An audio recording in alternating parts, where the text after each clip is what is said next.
আসসালামু আলাইকুম সুপ্রিয় দর্শক, এইমাত্র পাওয়া খবর। সবাইকে জানাচ্ছি অগ্রিম ঈদ মোবারক। চলছে পবিত্র মাহে রমজান। রমজান মাস প্রায় শেষ পর্যায়ে। শুরু হতে যাচ্ছে মুসলমানদের সবচেয়ে বড় ধর্মীয় উৎসব পবিত্র ঈদ উল ফিতর। এই মুহূর্তে সবার মনে একটাই প্রশ্ন, কবে দেখা যেতে পারে পবিত্র ঈদ উল ফিতরের চাঁদ? এবার 29টি রোজা হবে নাকি 30টি? এছাড়া এই মুহূর্তে সৌদি আরব থেকে কি তথ্য প্রকাশ করা হচ্ছে, এই বিষয়ে আরো বিস্তারিত তথ্য জানতে আমাদের ভিডিওটি সম্পূর্ণ দেখবেন।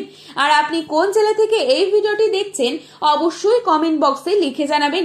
চ্যানেলটিতে নতুন এসে থাকলে অবশ্যই চ্যানেলটি সাবস্ক্রাইব করে পাশে থাকা বেল আইকনটিকে প্রেস করে রাখবেন, যাতে করে আমাদের দেওয়া নতুন কোনো ভিডিওর আপডেট আপনার কাছে সবার প্রথমেই পৌঁছে যায়। কমেন্ট বক্সে ঈদ মোবারক লিখে জানাতে ভুলবেন না। রোজা ইসলাম ধর্মের গুরুত্বপূর্ণ ফরজ বিধান।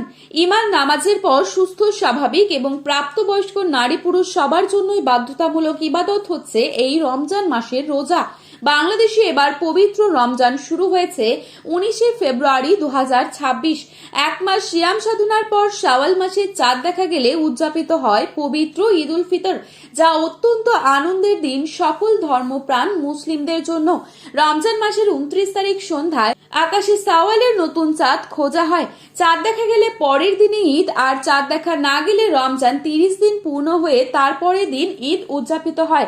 এদিকে বিশ্বের বিভিন্ন দেশ সহ বাংলাদেশেও এবার পবিত্র রমজান মাস 30 দিন পূর্ণ হবার সম্ভাবনা রয়েছে। সেই অনুযায়ী আগামী 21শে মার্চ পবিত্র ঈদ উল ফিতর উদযাপিত হতে পারে বলে ধারণা করা হচ্ছে। জ্যোতির্বিজ্ঞানী হিসাব অনুযায়ী সৌদি আরবে পবিত্র শাওয়াল মাসের চাঁদ 19শে মার্চ বৃহস্পতিবার সন্ধ্যায় দেখা যেতে পারে। শুক্রবার পবিত্র ঈদ উল ফিতর উদযাপিত হবার সম্ভাবনা রয়েছে। অন্যদিকে বাংলাদেশের শাওয়াল মাসের চাঁদ 20 মার্চ শুক্রবার সন্ধ্যায় দেখা যেতে পারে।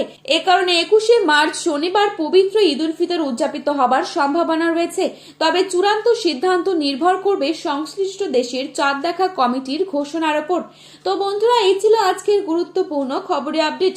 প্রতিনিয়ত এরকমই আপডেট পাওয়ার জন্য অবশ্যই চ্যানেলটি সাবস্ক্রাইব করে পাশে থাকা বেল আইকনটিকে প্রেস করে রাখবেন।